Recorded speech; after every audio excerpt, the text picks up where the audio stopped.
It's a pleasure to be here. I want to thank Kim. I want to thank Derek and Ken for putting this together. Fatherhood is something that's very dear and true to me, being a father now myself, and growing up with challenges from Newark, New Jersey. My reality today was not always the case. I grew up in an inner city struggle, single-parent home. My dad and mom was together for most early part of my life, but it was a very stormy marriage. And so when my dad left, I was pretty happy, actually, which is kind of ironic just because of all the fighting and bickering that took place. And as a kid, when you're stuck in the middle of that sort of dichotomy, it really sends mixed messages to you as to the situation where you feel like it's your fault.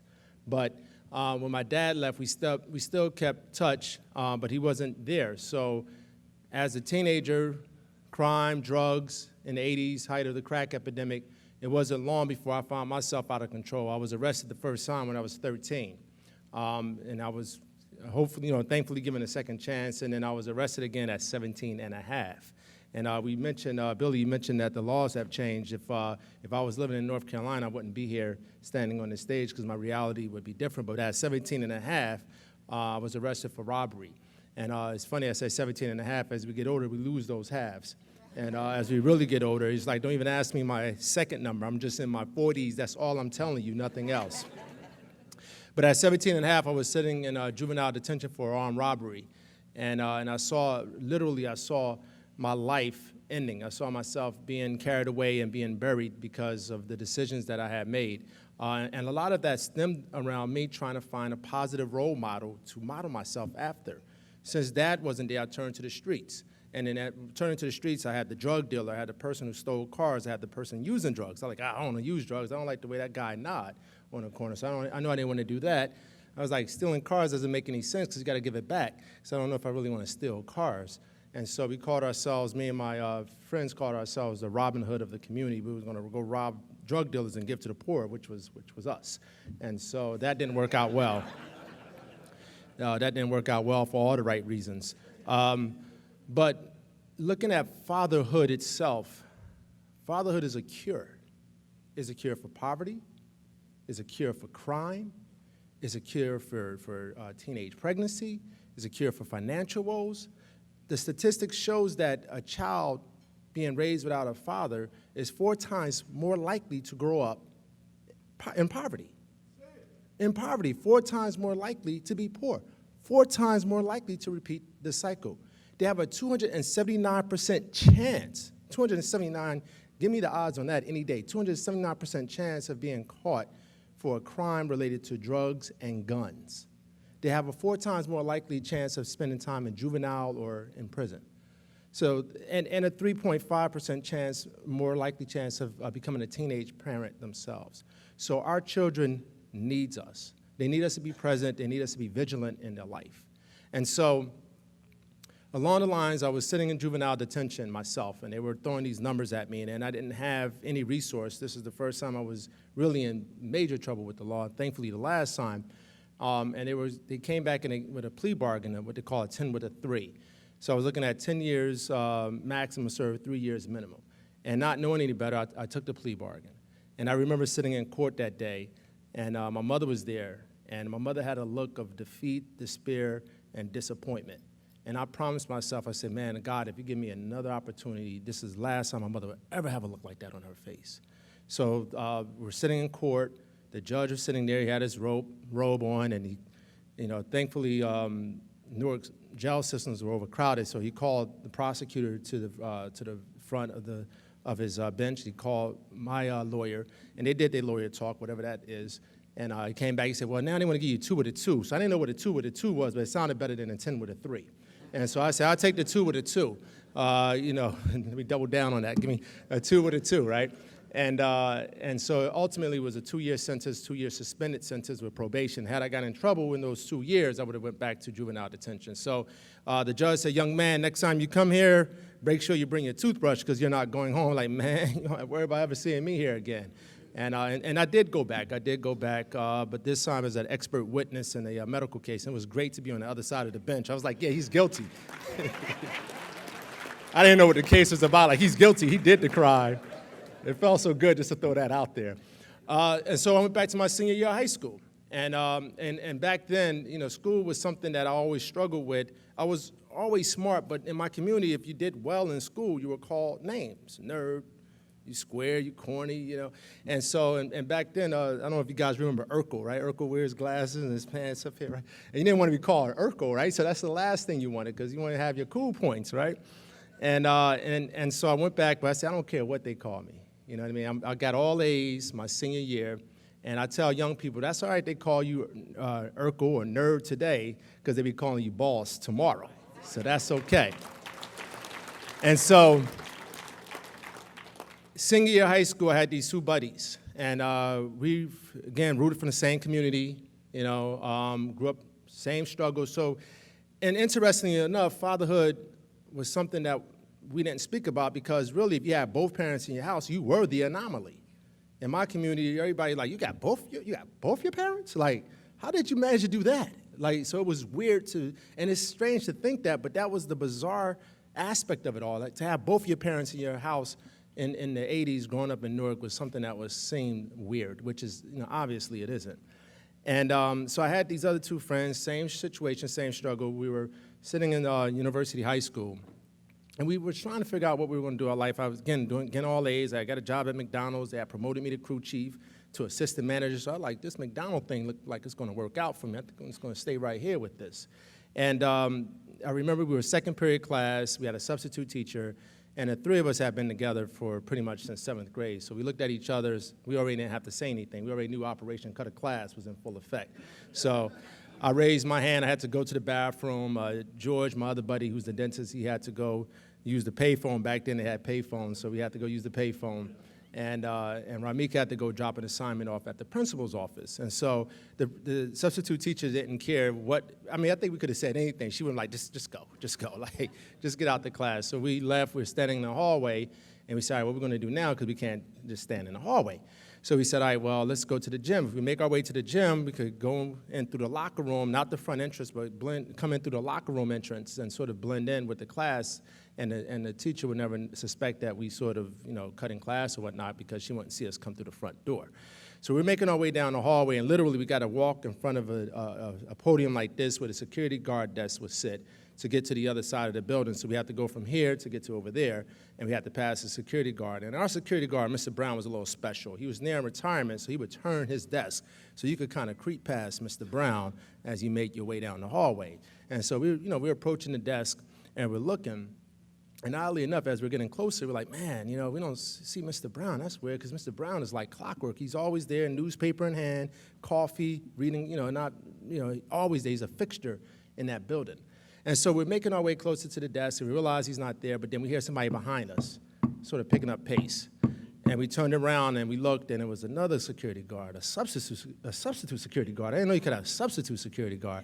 So now we got the substitute security guard behind us. He's saying, you three stop. So we got selective hearing. So we start walking fast. He start walking fast. We're running. He's running. We're 17. We're young. He's old. He's 40. He's never going to catch us, right? So our whole goal is we're going to outrun this guy. We make it to the end of the hallway. We'll go through the door that leads to the locker room in the basement, and we'll come up on the other side of the locker room into the gym and blend in with the class. So we were running, almost to the end of the hall, about to turn that corner, about to hit that door, and somebody appeared in front of us. And guess who that was? Well, I wish it was Mr. Brown, but it was the darn principal, right? So I'm saying to myself, at that point, now we're sandwiched between the principal and the substitute security guard, but I wanted to call time out because it was second period, and the principal should have been in her office doing some work. I don't know why she was roaming the hallways, but that wasn't my place, right? So now we're caught, and as a last-ditch effort, today of all days, there was another door that was ajar and open, and for us, this door was always locked, but today this door was open. It was our library, and in our library, it was a weird scenario because we had like these wire mesh on the windows. There was like 5 locks on the door, and I used to see our librarian. She was near retirement. Everybody was near retirement in my school, but she was near retirement too, and she would have to open all 5 locks, and she would get low with it. You could hear arthritis. Like, I got it. I like Mrs. Williams. Can I help you? She's like, no, I got it, baby. I got it. I'm like, oh Lord, she ain't gonna be able to get back up. So, of all days, the door was open. We dodged into the library, and so happened there was a seminar being presented about careers in health and science by Seton Hall University. And so all 3 of us scrambled, Again, I was on that McDonald kick, so I put my head down, went to sleep. George listened in because he wanted to be a dentist because when he was 13, he had braces on his teeth, and the dental resident would take a few minutes of his time teaching George the different teeth in the mouth, the molars, the canines, the premolars, the different component of the tooth, the enamel, the dentine, the pulp, and George being very pragmatic said, okay, now tell me again. He said, if it's broke, I fix it. And if I can't fix it, I pull it. He's like, yep, you got it. He's like, man, I think I could do this. I think I could be a dentist. And so here was the opportunity. And Ramik listened in because he wanted to be a teacher. And teachers and doctors do the same thing. They help people. Again, you can't aim for what you can't see. So we saw teachers. I didn't see doctors. I didn't see dentists. I saw postal workers. I saw police officers. And those professions are amazing, but that's all I saw, so I couldn't think beyond that. And so having the vision of becoming a doctor was never a reality for me. And so when the seminar was over, and they also talked about, school would be free or reduced costs, which was good for us because we were poor. And free and poor goes together. It's like peanut butter and jelly. It just really works out well. And these guys are excited. Somebody nudged me, woke me up at the end of the program. We got 4 minutes to get to third period. They're jumping up and down. And they're like, man, we're about to become doctors. So, you see your friends jumping up and down. You jump with them because those are your boys, right? So they're jumping up. They're excited. So they're like, about to become doctors. So I started to think, okay, like Trapper John M.D., like Quincy, doctors like that. And it was like, yeah. So I was like, all right, cool. So I'm still jumping with them, but I'm not jumping as high. And then I said, well, how long is that going to take? Is that a year or two? They said, no, it's going to take 8 years. So I stopped jumping. You guys want to go to school on purpose, for 8 more years? Like, man, I'm glad I went to sleep. And they said, no, it'd be great because we'd do it together. So what I lacked in the fatherhood, we developed in a brotherhood. And that became my father in so many ways. And these guys became my sort of soundboard to go to for inspiration, my soundboard to go to for doubt. All 3 of us applied to Seton Hall University, started off with 145 biology majors. We were 3 of those 145. After a semester or 2, people realized, like, okay, biology is a little more difficult than I thought, and they sent a message to themselves to change their major, which is the wrong thing to do, but they do so. And they changed their majors. So about 50 went on to graduate with a biology degree. And we were 3 of those 50, and about 8 and 10 went on to receive their medical or dental degrees, and we were 3 of those 10 that went on to receive their medical and dental degree. And I tell you, from where I come from, like, I'm sure somebody was sitting there, some professor was sitting there like, oh, look at these young men. This is a sociology study right here. They're never going to make it just because of where we came from and how we looked.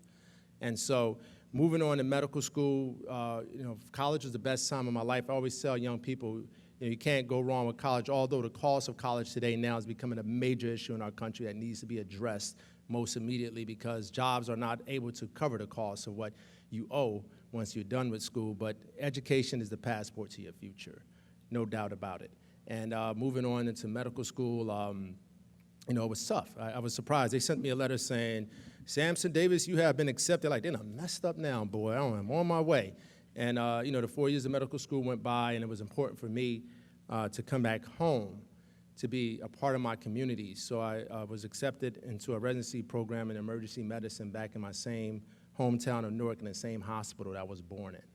And so to be there now as a sort of positive image, as a person to look to, because I remember being that young person and just like, man, if I just could see somebody who looks like me, talks like me, walks like me, then I could think that I can do this. I just needed something to tell me that I wasn't like losing my mind here.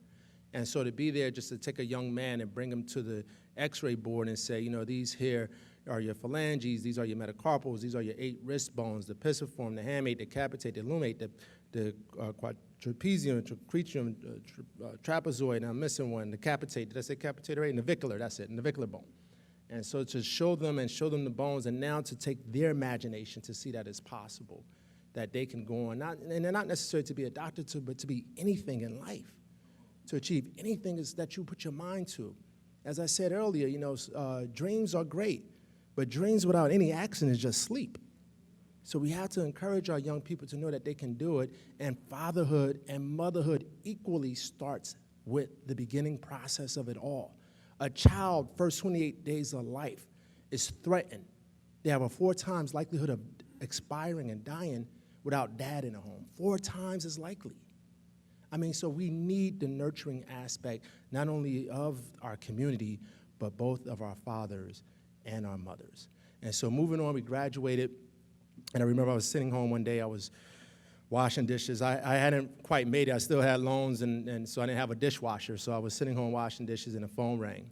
And you know, when we graduated, our story appeared on the front page of our hometown paper. And that was a big deal because it was the first time in the history of the Star-Ledger in New Jersey, major paper, that 3 black faces was on the cover for something positive. And so we were above the fold. And shortly thereafter, the phone rang, and it was Oprah. Now, I romanticized to say it was Oprah, but it wasn't Oprah, it was a producer. But in my mind, it was Oprah. So Oprah was like, well, she's like, hi, Sam, we would love to have you on your show. Like, oh, anything for you. So, so when Oprah called, you can stop doing what you're doing. You just leave your water running. You don't need any ticket, any clothes. You just go outside. This is before Uber. I stopped the taxi. Oprah, take you right to the airport. Go up to TSA, Oprah, right through security. Up to the plane, Oprah, here you go, seat just for you. And, so I went on the show. The 3 of us was on her show. She touched my leg. I fell in love. She did not, which I felt was very unfair, given the circumstance, because, we had eye contact. We had that thing, that je ne sais quoi. We were, like, ready. And so in any event, being green, I called the show after. Of course, they disconnected the phone, and that didn't work out well.